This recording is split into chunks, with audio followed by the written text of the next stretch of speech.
Ladies and gentlemen, welcome to the 442 podcast. I'm Azar Mathani, and as always, I am joined by the wonderful Tommy Sondy. That's me. And the freshly transfer listed Tony O. Ouch. Wow. What? Wait, what? Yeah, I'm thrown off for a loop. Wow.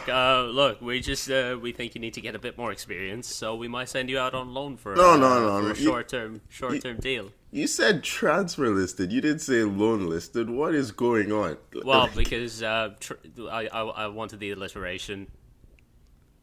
No, all you succeeded in doing was hurting my feelings. That's all you did. I've built you up the last few weeks. I need to start tearing you back down. Don't want you to get too big for the team. You know. Oh, we're going for the opposite end of the spectrum on adjectives now. Okay. Yeah. Tony is gotta keep you on your toes. Tommy, just you wait. One day I'll change your descriptor from wonderful. Catch you off guard. No, I like it. We can keep it. Consistency. Well, fair enough. I respect that. Once again, ladies and gentlemen, supposed to be my friends, you know. Here we are, planning to cut me first thing Monday morning. Tony, looking at the way how thin Arsenal squad is, we might have to cut you so you can go play from. I might need you. Yeah, put me up front, coach. Put me up front. Yeah, Gunnosaurus might get a game at this rate. Won't be worse than Eddie Nketiah. It won't be worse than a Aubameyang. Yeah. Who might be going somewhere, which we'll probably get to later on. But, boys, go Canada, go. Oh, Canada. They're so close to the World Cup. We can almost taste it. Yeah, I'm not even looking at the table anymore. It's just like, at this point, Canada's playing so well, and they've been so rampant in this qualifying round that there's just complete confidence now that they're now see, I have gone down the opposite route, and I refuse to celebrate until they have mathematically clinched qualification. What do they need to do now? Because they're I believe a win Panama ended up midweek winning and yesterday. a loss of someone else, but yeah, I think if they win and Panama lose, maybe something like that. Yeah. I mean, they're 5 points clear fourth. They are. Oh, they can't seal it in the next game then if they're 5 points clear, because then at most it'll be 8 points clear with 3 games to go. So that's true. I'm sorry. We're gonna have to hold off on celebrating anything. Oh no, we don't. We can celebrate yesterday's win. This brings bad juju on the team, and I don't. But also, at the same time, Boyan might be... He might be Superman, but like Superman who's wearing grey sweatpants. He is Captain Sweatpants now. That is Captain Sweatpants. Oh, man, what a save. What a save on the stroke of halftime. Kyle Larin, by the way. Canada's highest all-time goal scorer. Yep. Yeah. The bit of... lead-up play to his goal. Oh, my days. Great ball by David. I keep saying Jonathan David. You know what? Jonathan David. You refuse to believe he's actually Canadian, don't you? Yeah, pretty much. Yeah, when you see the goal he scored, what was it, on Thursday night? Against Honduras, yeah. Oh, that was some Manchester United level defending by Honduras, by the way. I mean, where are we taking shots here? Trying to play We've been better the last few weeks. They're trying to play the offside trap in their own half. It just reminded me of that game United played against who was it? Istanbul. What was it? Basak Shahir. Yeah, the one with Demba Ba. But great first touch by Jonathan David, as he's now known on this pod, and great finish as well. No, but I can't believe you brought up the Basak Shahir game. That was over a year ago. It was deja vu for me. Honestly. He's got to get back. He was there for the shot he took at him earlier. So fair game. This is why we're gonna loan you out. It's disruptive for the team, really.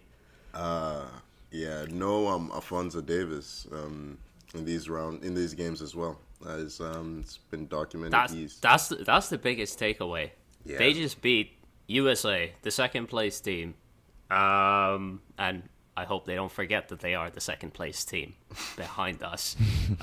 They just beat them without our best player. Yeah. No Davis, no problem. Yeah, comfortably the better team as well yesterday, I felt. Not John- apparently to the. Did you see the U.S. coach's interview after the game? I did not. No. Not apparently them. Apparently the U.S. dominated the game. And were the better I team. love a salty Salty. post-game It was a interview. very sir. salty press We conference. love that. Oh, It's, man. it's like a Tim Hortons breakfast sandwich, just salty, so salty. Tell you what, Pulisic yesterday, he looked lost, man. He looked really lost. Look, we need to credit Chelsea for bringing him in and breaking his confidence. We play him in like every position possible. He doesn't know what to do anymore. Yeah, no. I mean, look, USA had most of the ball, but that was to be expected going into this game. The tactic usually is sit and counter, and Canada's counterattack is devastating. I mean, Jonathan David, I felt yesterday, was fantastic in transition. Like, everything stuck. Like, under pressure, he was just a calm head most of the time. And, yeah, by the way, my Nigerian Canadian brother Sam Adekugbe with a brilliant finish on the second goal. That's a left back running through on goal. Not sure Lacazette would have finished that. Not that way anyway. But sign him up, Arsenal. yeah. Is something about left backs coming out from the Vancouver Whitecaps, isn't it? Yeah. It was a great game. It really was a great game. Big game, like a standout win, I felt. One of the standout wins. Yeah. But as we mentioned, I just can't get past the fact that our goalie wears sweatpants to every game and fucking kills it. yeah, Imagine looking up and you just see the opposing goalie looking like some dad that's come to a Sunday league game, and then he's clawing a ball out of the top corner. You know, all he's missing is the trucker hat. You know, if on a sunny day that a lot of keepers wear, you see that all the time. That's all it's missing from that outfit. Man, he was wearing a hoodie against Mexico. So he's all in. He's all in on this brand. No, but he has a presence in the box. Like, I don't know. I don't watch him at club level. I think.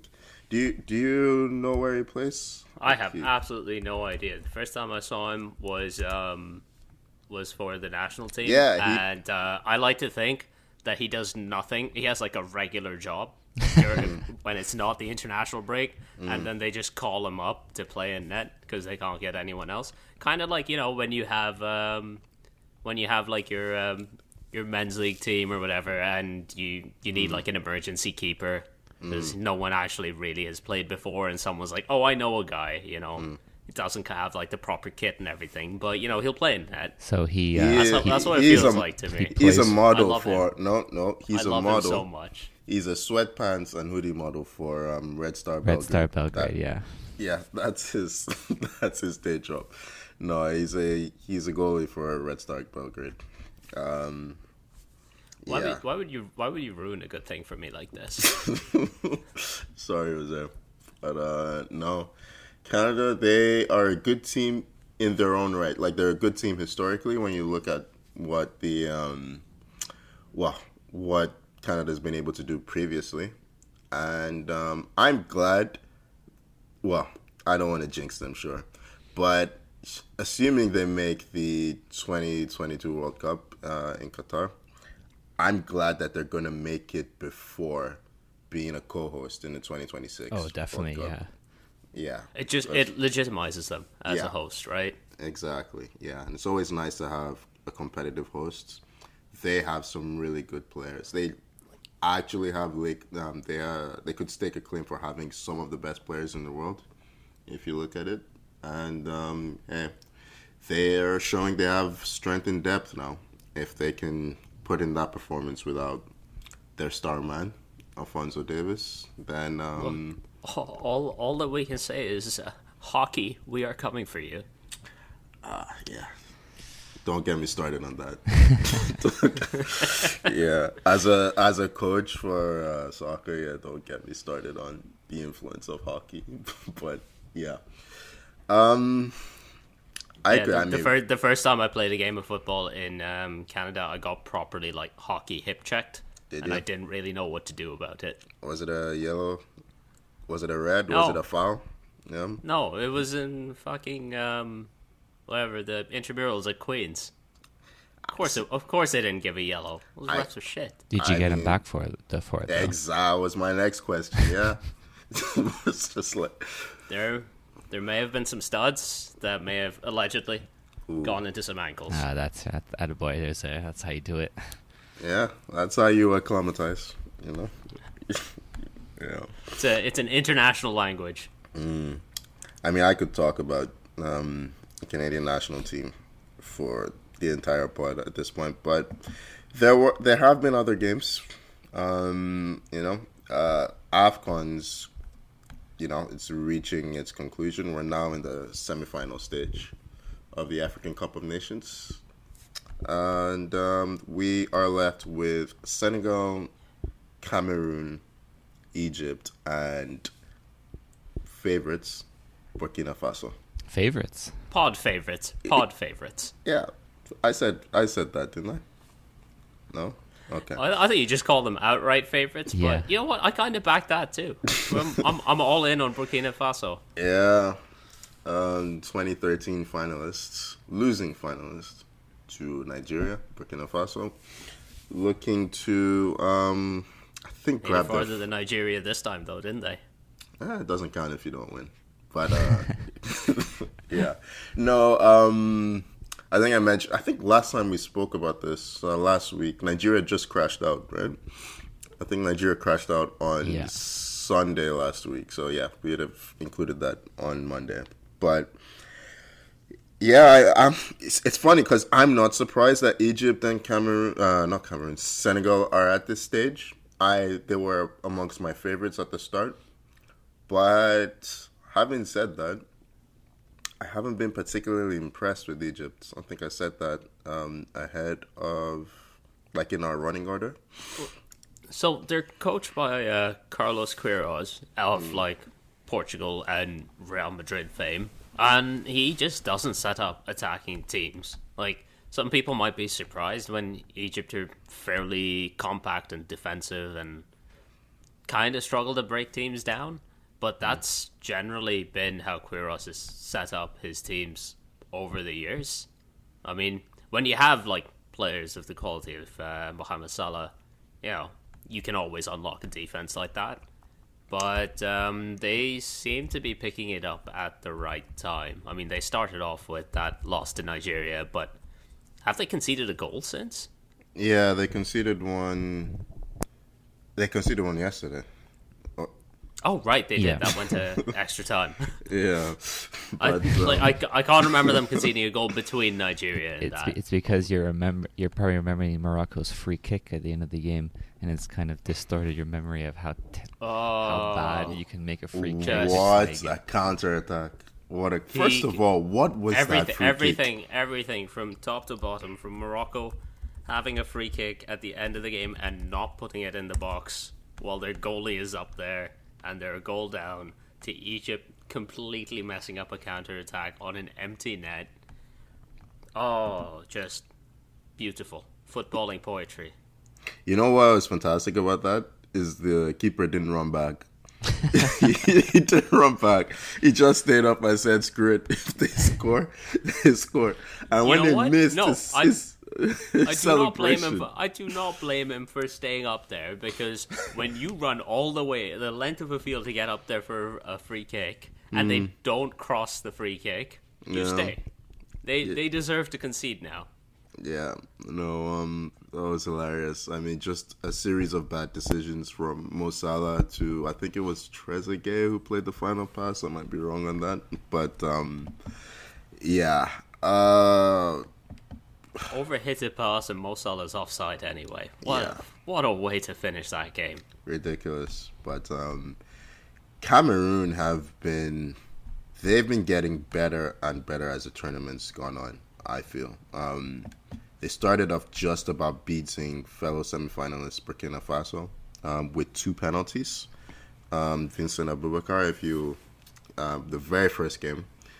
But so I've always felt like in this tournament that a very decisive part would be having match winners. As much as some teams were playing really well, like Nigeria playing really well, Ivory Coast playing really well, Abubakar and Toko Ekambi have been putting the ball in the back of the net consistently.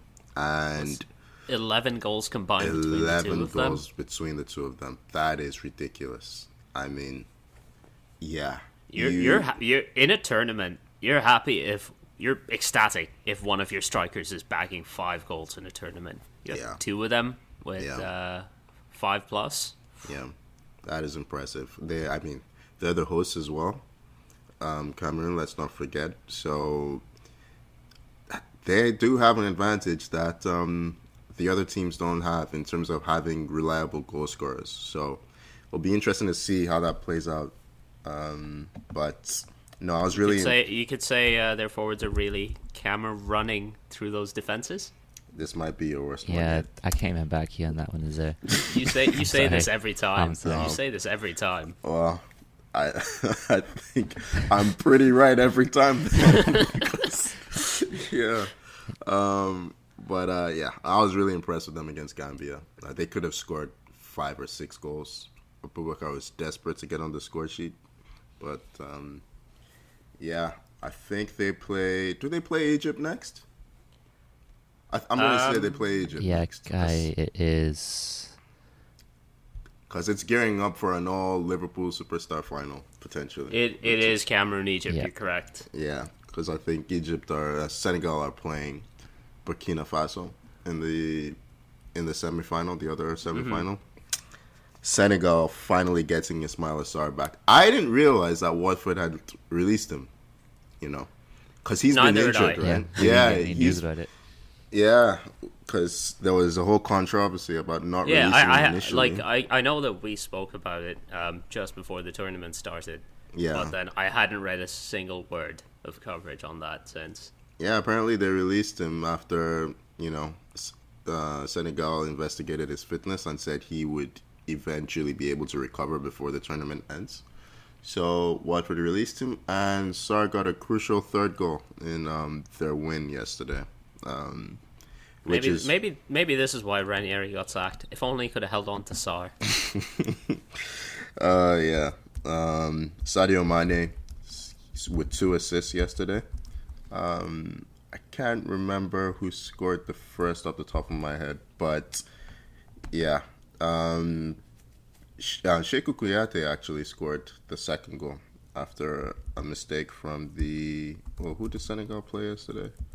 Equatorial Guinea. You are correct. Yes, they played Equatorial Guinea, the back line, with a calamitous defensive header that Kouyaté slipped past the goalkeeper. So, Premier League influence on this game. You know what I want to see? I want to see Senegal and Egypt in the final. I want to see Salah and Mane get in a fight, and it ruins Liverpool's season. Tommy, we have established that this is a Burkina Faso backing podcast now. Tommy's fit. I'm breaking the thread. I want that. I want that final. All right. Tommy Sunday is also transfer listed. I told you, the dictator is drunk with power on this pod. Yeah, but Hey, it's too early in the morning for me to be drunk with anything. Is it though? You've had a cup of coffee. I don't know what you use for your milk. You could have used a little Bailey shot in there. Yeah, exactly. Dash of whiskey in there. Yeah, but I will be keeping. I would never drink in podcast. It'll be. It's very unresponsible. Unbecoming of me. Okay. petition for Zara and Tommy to start joining me and taking an early morning drink on the podcast. Hey Tony, I think it's a great idea to put a shot of Bailey's in your coffee to start. Wait, Tony, are you actively just drinking on the podcast the entire time? I wish I was, but I'm not. But I'm thinking about it now. Not a bad idea. What is Arsenal doing to you, Tony? Oh my god. Oh boy. Yeah, I was gonna say, like, if I manage to get through that Liverpool United podcast this season without actively drinking during it, then I can probably make it through any podcast. Yeah. Anyway, I think the first semifinal is on. Oh, both semifinals are on Thursday, so should be 2 good games. Wait, no, no. Burkina Faso is Wednesday. Wednesday, yes. So should be 2 good games. Burkina Faso have kind of slipped under the radar as far as they've just quietly gone about their business and find themselves here. But there's pod interest now, serious pod interest on Burkina going all the way. So hopefully we don't jinx them. All right. Anyway, do we want to move on to? Is it time for some transfer talk? It's deadline day, by the way.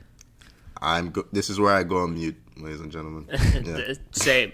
None of our clubs are doing anything like good.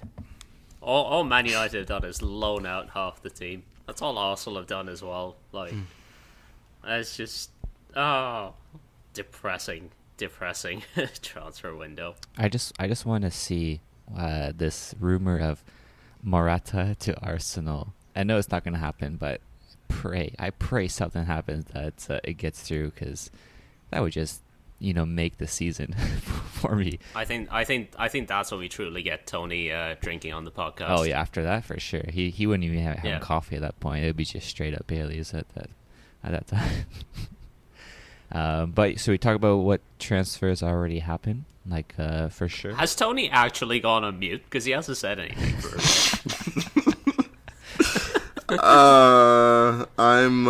I just saw that a named Spanish club are confident of signing Nicola Pepe on loan, and yeah, I really did go on mute at that point. It's like, yeah, oh boy. So what do we have here? We have Christian Eriksen is back in the Prem. Passed his medical for Brentford, which is great to see. It's gonna be nice to see him play football again, and especially with Brentford too. I think it's a win-win for both teams on this side. There's a lot of Danish influence at Brentford, so he should settle in very quickly there. And just high quality signing. Like, he's passed all his medicals. Apparently, very thankful for that. West Ham have bid 50 million for Darwin Núñez. I just saw that, Tony, too. What the hell is going on? Unreal. See, this is the thing we mentioned before. It's like, I think we should talk about Newcastle. We're like wondering, who could Newcastle get? Like, they might be relegated. Is money going to talk? It does, apparently, because they just signed Leon's best player. That is mental, by the way. I don't know what that boy is doing. Like, well, I can't blame him. We know what Bruno Guimaraes is doing. He is making bank right now. How much is he making? Do we know the size of that contract? I don't think we know, but if you're going from Leon to like second bottom Newcastle, it's probably a decent. It's got to be. Did you see his unveiling video?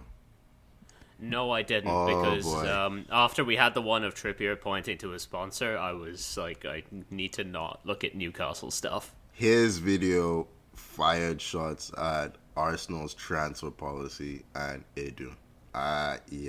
I was done after that. Basically, all the stories. You know what? I changed my stance on Newcastle. I have to see this. Yeah, just firing shot. Arsenal on the verge of signing Bruno Guimaraes. Arsenal after Bruno Guimaraes, and then it basically points to him going or putting on a Newcastle shirt and all this nonsense. I'm just like, how are we getting trolled by a soon-to-be championship club?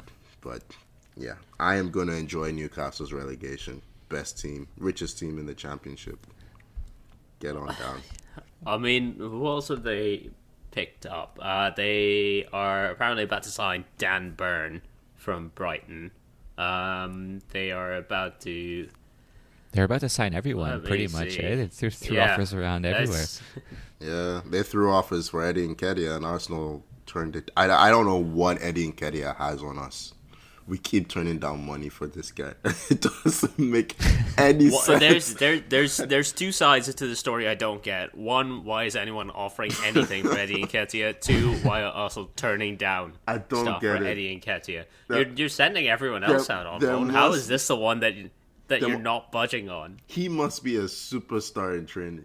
And people are scouting our training sessions, and they're like, yeah, we're not getting the best out of this guy because this is like the fifth window that we've turned down money. Fifth consecutive window that we've turned down money for Nketiah. It's mad. It's mental. But Aubameyang is in Barcelona, on the verge of signing for them on loan. Or he could be getting a new tattoo. Or he could be getting a new tattoo. That's true. Yeah.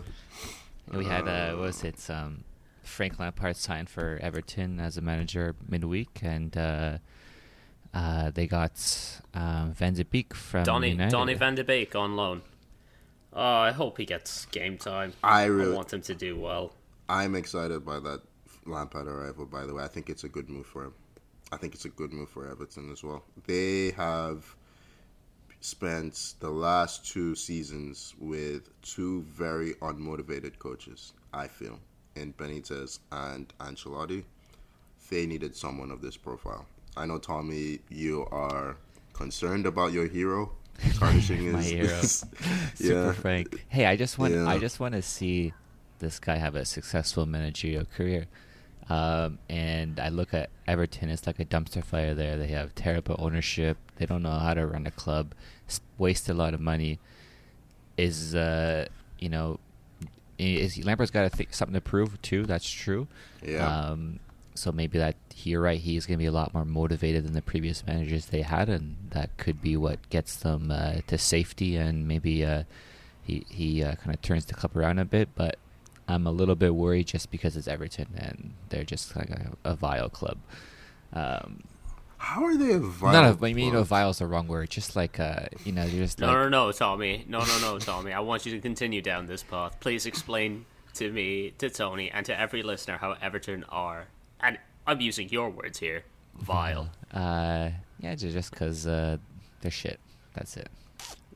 We're gonna end that there. Now you're describing Tottenham. You're describing Tottenham. Hey, speaking of Tottenham, they haven't officially signed anyone yet, but they are heavily linked to a couple of Juve's. Kulusevski from Juve, I believe. Yeah. Which would be a great signing. And Bentancur. I don't get it, man. And I don't get it.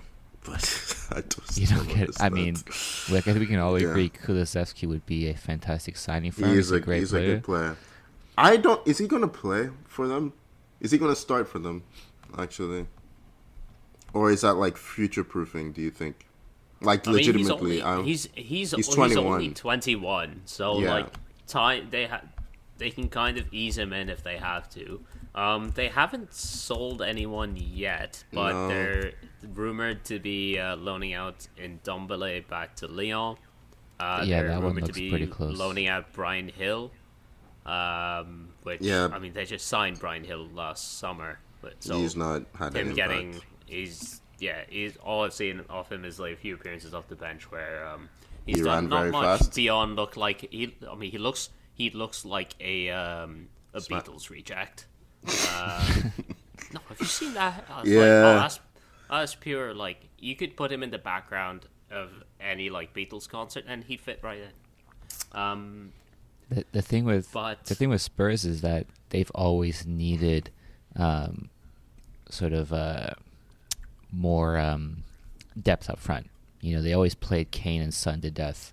And who did they have? I guess they had Lucas Moura. But yeah, I think it's a good signing, at least for definitely. I don't know if he's going to start all the time, but it raises the average level of the squad. Yeah, it raises the floor potentially. But I think Bentancur is a good signing because I don't think Spurs have had a midfielder that can pass the ball in years. Really, I can't remember the not since they lost Ericsson. Not since they lost Carrick. I don't mean like a number 10. I mean like a central midfielder. A deeper. Yeah. Okay. Yeah, I don't think they've had a midfielder. Not since Modric. Yeah, how about that? Like, Bentancur is a really good player who, I don't know, he's just kind of lost his way a bit at Juventus. Tactically, they've just, he's not being used as much. But, I don't know. I think he's a good player. I think he's a really good player. I can't remember. Was it Villa? Yeah, it was Villa that were on the verge of. It was Villa that were linked to him. They were pushed. They pushed really hard for him, but obviously he's going to choose, Europa Conference Spurs. Yeah. Over Villa. Oh, we should probably mention then heavily linked to Arsenal. Vlahovic went to Juve for big money. I mean, these sales essentially just balance out Juve's books for the Vlahovic deal. Yeah. Keep saying Vlahovic. Just keep saying Vlahovic.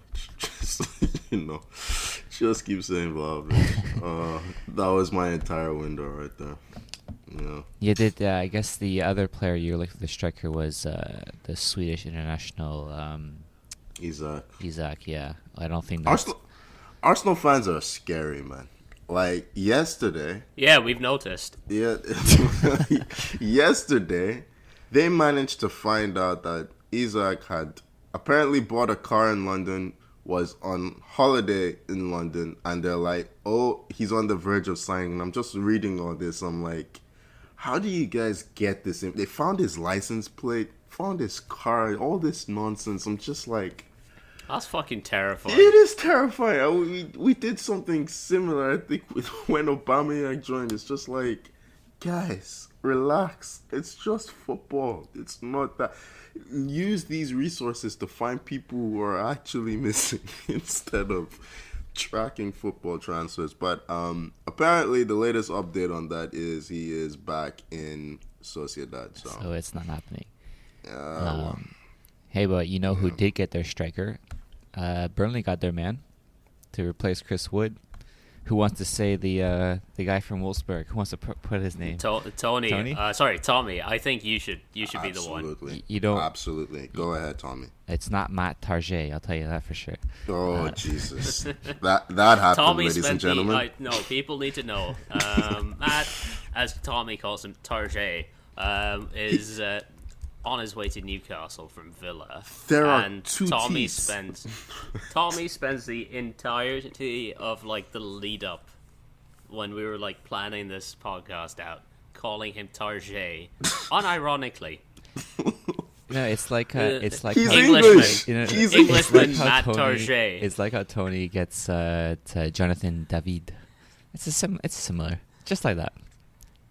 It's giving Matt Target way too much. Yeah, there we go. But anyhow, the guy Jonathan David has earned the David. Hey, you don't think Matt Target has earned the Target part of his Look name? at how much you're struggling to say Target right now.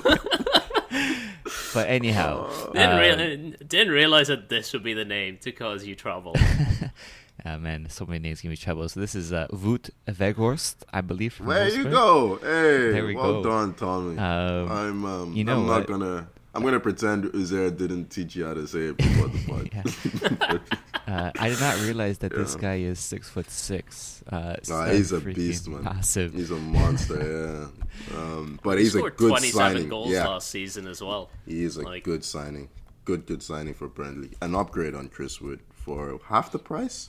I think it was 12 million, right? 12 mil. Yeah, that's how you do business. Burnley over the last 6 months finally did the upgrade on Football Manager and FIFA when you send your scouts out to Europe instead of just England. Yeah. Oh man. Ooh, by the way, Sean Dyche has gone mad. Yeah.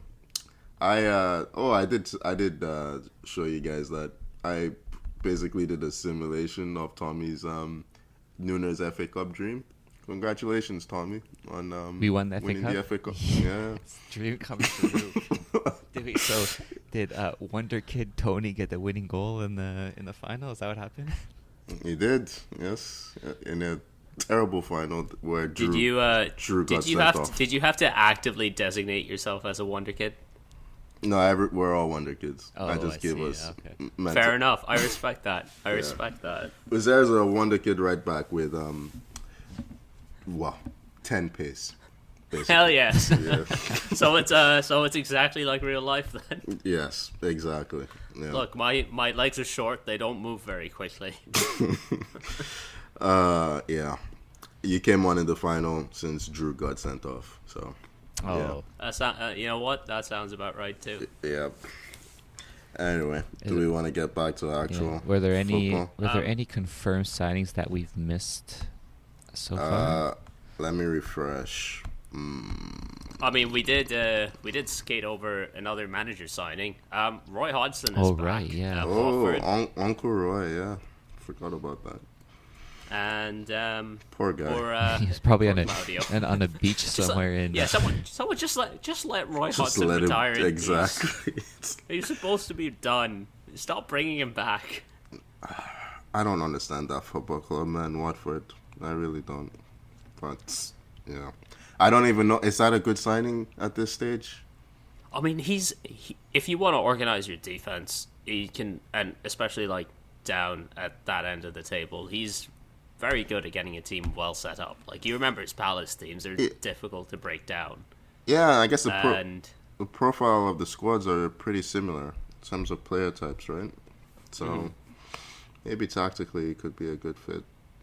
and you know what? If he's not, Watford will fire him in about 3 weeks. So Yeah. Just give the job to... they're just Aubameyang Watford. has signed for Barcelona. Oh, it's official. Oh shit! There we go. Yeah. Yeah. No replacement. Well, that's expected, right? Yeah, that's Tony, are Arsenal going to have 11 players for their next game? Are you guys just planning on having every game called off for the rest of the season? I am so weak. So weak. God. yeah. And where I'm seeing here, it's Aaron Ramsey is potentially going to Rangers. So that's something. He's turned down a lot of moves to lower end Premier League clubs so far. Yeah, He did promise when he left that he'd never play for another Premier League club. Yeah, So there you go. yeah. I thought for sure that screamed Newcastle at So the moment. what you're saying? Yeah. Well, no, Newcastle next season. Yeah, okay, fair.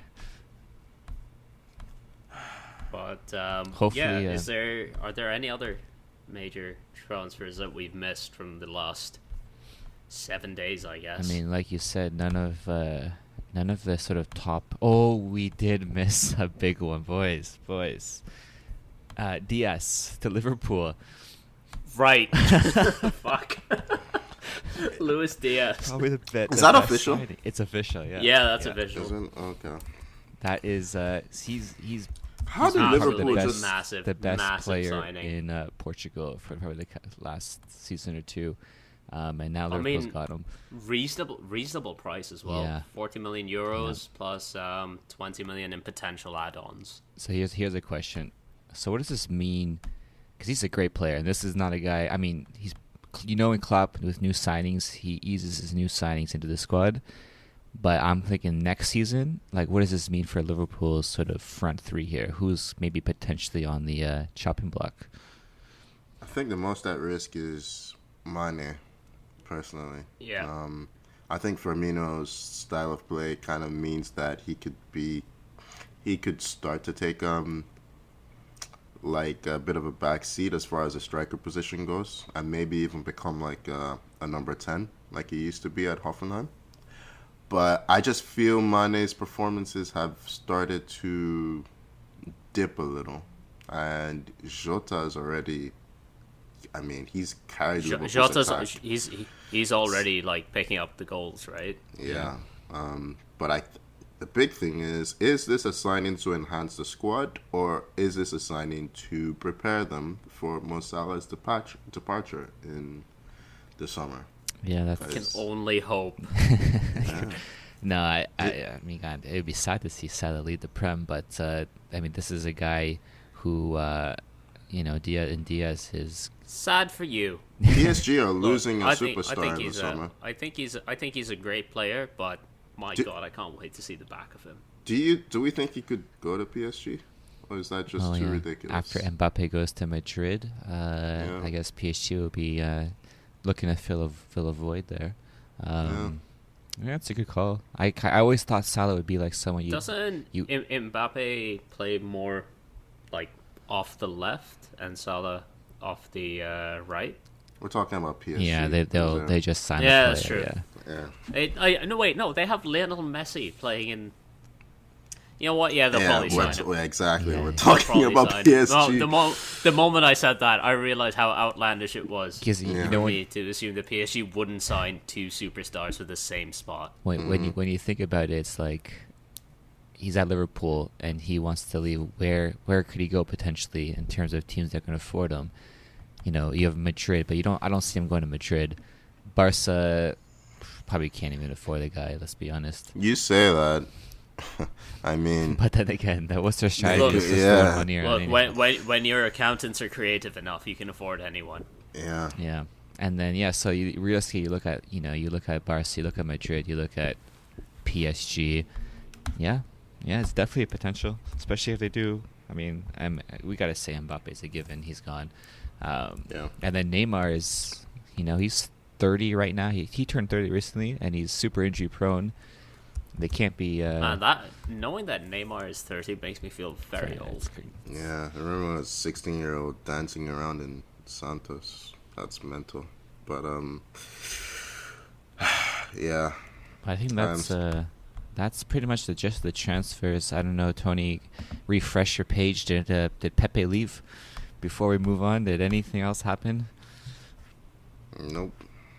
Oh, you know what? The Polish national team finally appointed a new coach. Yeah, that's definitely time to move on. Yeah, please, let's get out of here, please. Well, all right. The other major story to break over this weekend from the Premier League is not a positive one, and fair warning to anyone listening. This does contain talk about physical and sexual assault and domestic abuse. So if that sort of thing is something you don't want to listen to or makes you uncomfortable in any way, we'll include timestamps to skip past this, and you can just come back in later in the episode. So I believe this news broke Sunday early morning Eastern time, that Manchester United player Mason Greenwood was accused of physically and sexually assaulting his ex-partner. Now, his ex-partner didn't just make these accusations out of nowhere. There were posted audio and photographic evidence supporting this as well. We're not going to be linking the photos and the audio, and for obvious reasons, but it's widely available, and frankly, it's really, really chilling. It's awful. It's heinous. Greenwood has since been suspended from all training and games at club level. I believe he's also, or someone matching his description has been arrested by the Greater Manchester Police. And the biggest thing from this is that I really want to commend his ex-partner for being brave enough to come forward with this. When you're ready to record someone, when they're doing something like this, that means that this isn't a spur of the moment. This is the first time this has happened. No, that indicates that they knew something like this was going to happen, which is a pattern, and it's stomach churning to read and hear about some of the stuff that was happening, and it's just the bravery to come forward with this, especially with how just horrific some of the online abuse has been since. towards this woman. It's just I can't do enough to just quantify how brave this is to come forward, and it's a stain on football to see some fans, as I will say, it's a very minor portion of fans, but it's a loud portion of fans being so tribalistic. And we all know the kind of fans is the ones that have like a player's picture as their profile on Twitter. It can hide behind that anonymity, actively attacking this woman, trying to say that she's ruining someone's career. What about someone who's trying to ruin this woman's life? But yeah, honestly, you're cut myself off before I start ranting on it. You're much. right. Yeah. It's honestly, if we just leave it like super brave of her. We can't imagine what sort of hell she went through, and how difficult it was for her to do that, especially when, she knows she's going to get all that ridicule and all that hate, so definitely, I mean, it's a horrible situation all around, hopefully Mason Greenwood gets deserved punishment for his actions. But we shouldn't really, he doesn't deserve any more airtime, I don't think, than what we've given him now. So, yeah. No, I just think, we did a podcast on a similar topic, but in terms of in the women's game in the U.S. earlier in the season, and, one of our thoughts really was that there needs to be a change in football culture concerning the way I feel. I think a lot of us feel women are treated and seen, and the way athletes are, just basically the culture in the game. And yeah, I saw the stories basically. It was really difficult for me to get out of my head. It was horrifying. But yeah, I don't really know what the answer is in terms of trying to make sure that these incidents are, reduced. But definitely, it feels like this year a lot of these are starting to surface. And we can only hope that the Premier League and the rest of football start to take an active role in dealing with this issue, because it's becoming far too frequent. The scary thing is, this is the issue we're hearing about. There's probably so many that we don't hear about, because people are afraid to come forward about this stuff, and with good reason too. So often, survivors of domestic abuse and sexual assault don't get taken seriously. Whether they people can be like, oh, why didn't they go to the police? Mm-hmm. I mean, a lot of times the police aren't very helpful in this case. Like, the amount of loopholes you have to jump through to get any kind of justice out of for sexual assault, it's no wonder that you don't have more people coming forward when the entire system in place just doesn't help people come forward. Yeah. I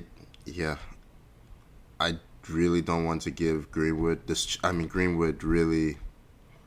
Football's not the story here. I mean, the reason it comes up is because a footballer is involved. But ultimately, like you said, I'm really glad that she found the strength and the courage to come out and take this forward. And we can only hope that it is dealt with properly and appropriately. And yeah, hopefully, her privacy, her rights of privacy is also respected. I mean, yeah. It's at the point in this where we can just hope for the best and hope that, it's very, just that there's justice, basically. Yeah. Yeah. Anakubi, smart. Miller can play this long now. Anakubi in behind. The ball holds It's up. He's going to take it himself. Sam Anakumi in alone.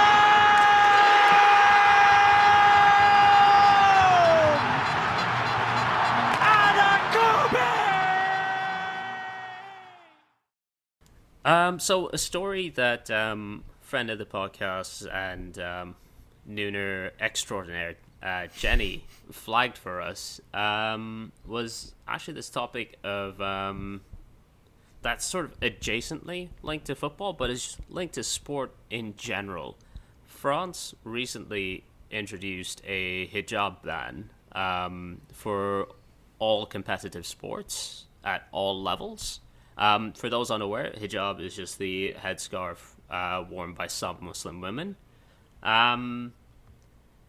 This is not the first time France has introduced or gone to try to introduce these kind of restrictions on Muslims. And personally, as a Pakistani Muslim man, it's very rich coming from a country whose football history and football success is very centered around Muslims. You look at the likes of, in their most recent World Cup squad, N'Golo Kante, Paul Pogba, like central pieces of this. But their quote-unquote argument is that the headscarves or hijabs are unsafe to play in and endanger athletes, ignoring the fact that Muslim women all over the world play sport in these headscarves and hijabs all the time. I mean, okay, I'm trying not to be reductive on this, but it's so fucking dumb. It's so fucking backwards.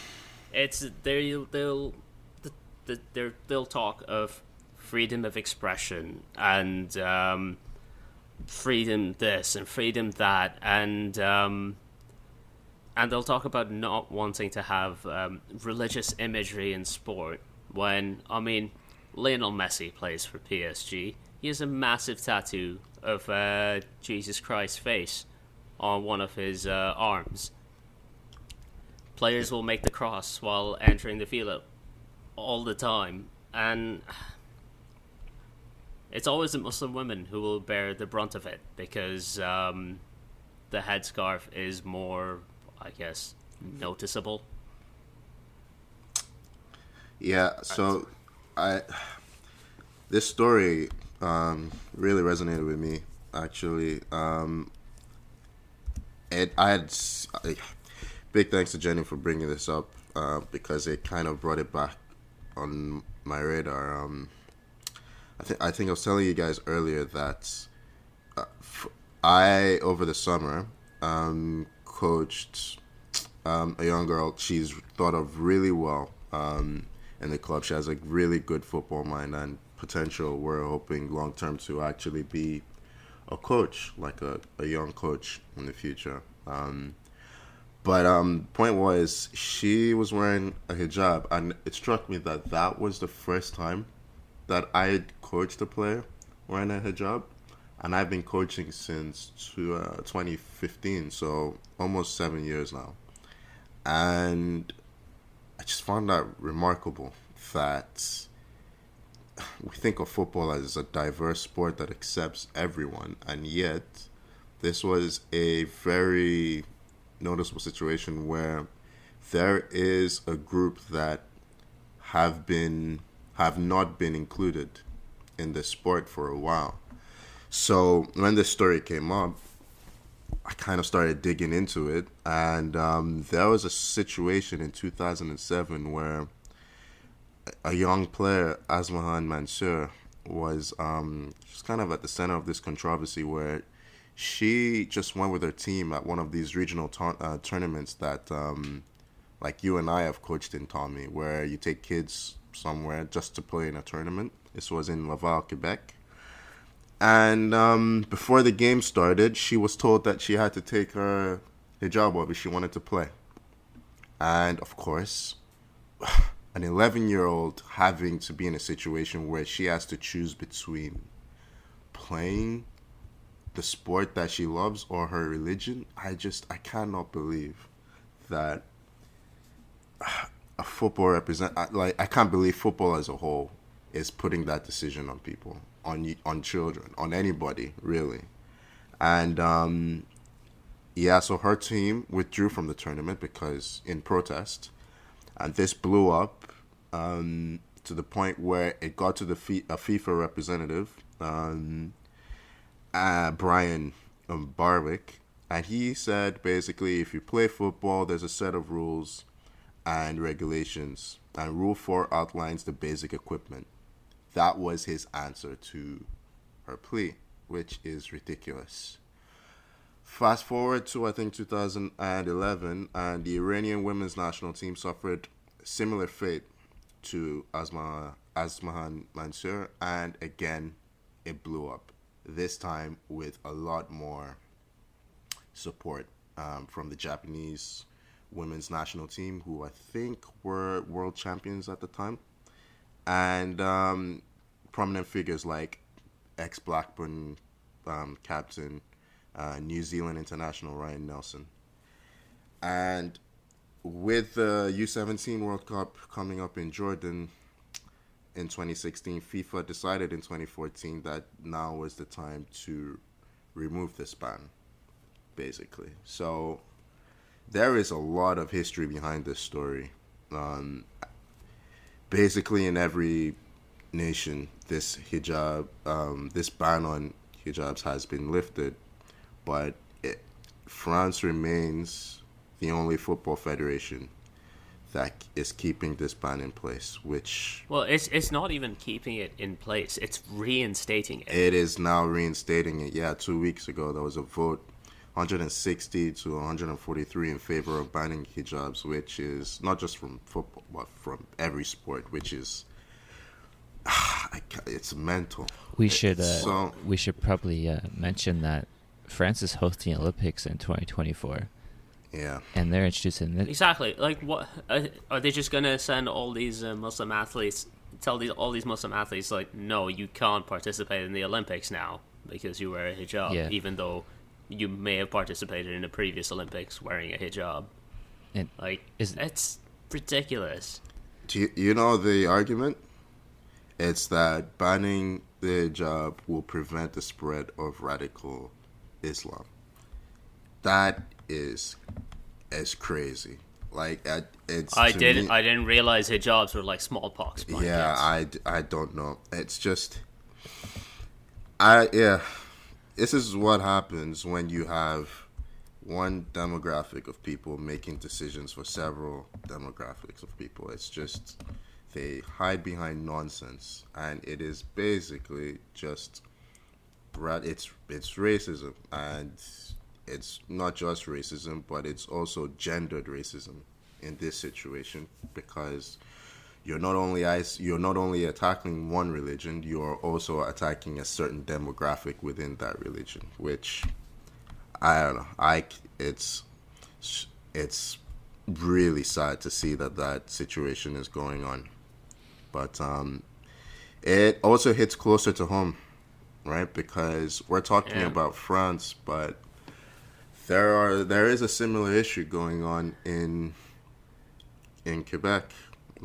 Tommy, you brought up Bill 2221. Bill 21, fairly new. I don't know how long it's been instated or not, but basically just 2019. So basically just states that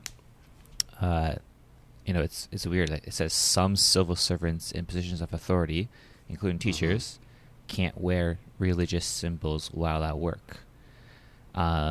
So what happened? I think earlier this fall, there was a teacher at elementary school who was removed from her classroom for wearing a hijab, which is just, that's just... Look, it's just it's the same thing as what's going on in France right now. It's racism hiding behind secularism. Yeah, it's just using this idea of secularism, of what, frankly, of what Western culture thinks we should look like at all times, and using that to discriminate against Muslim women. Now, if I'm not mistaken, I think that there is still a possibility of that law being ratified in the one in France. I think today might be the earliest that it can be ratified. I think there might be a revote. I'm not sure. I'm not really sure what the situation is there, but I do know that people are working hard to kind of gather support for this case. There are petitions being created. There are, as we said, this story by Shireen Ahmed trying to spread awareness on this topic. And we felt like this was something that we had to do our bit on, to continue to spread awareness. We would be remiss if we didn't boost awareness for this. Yeah. I can only hope that this, quite frankly, outdated and ridiculous law is overturned, and common sense and humanity in this situation just prevails, because football is not for any one person. No one should feel... I can't imagine how I would have gotten through life, to be honest, if I was excluded from football. Talk less of so many children, so many women. Yeah, no one deserves to have the game ripped away from them. The game that they love. Everyone deserves to be represented. Should be represented in football. So, yeah. Look, it's the global game for a reason. You can't just try and exclude a part of the globe from it. Yeah. Yeah, I couldn't imagine, being, say, a coach of, youth in France right now, and you have young girls aspiring to be professional athletes, and you gotta give them that sort of that news that potentially you won't have that avenue. That's just it's kind of just awful to think about. But no, fully agreed. We're all on sort of the same page with this. And I think I read that, I don't know how government works in France, I'll be honest, but I read that the president, Macron, him and his party are against the bill. So I'm assuming that has some sway in overturning that. I'm guessing they don't have a majority. But they don't have a majority. No, yeah, they don't. Yeah. But he is vocally basically highlighted that he is against the ban. But yeah, supporters of the law are insisting this provides religious neutrality, which is nonsense. It's just nonsense. Just another form of control. Yeah. But look, I guess, like you said, like you both said, in the end, from here, all we can do is raise awareness and hope that sense prevails in France and, frankly, everywhere else. We will drop links to the story. Exactly, 100%.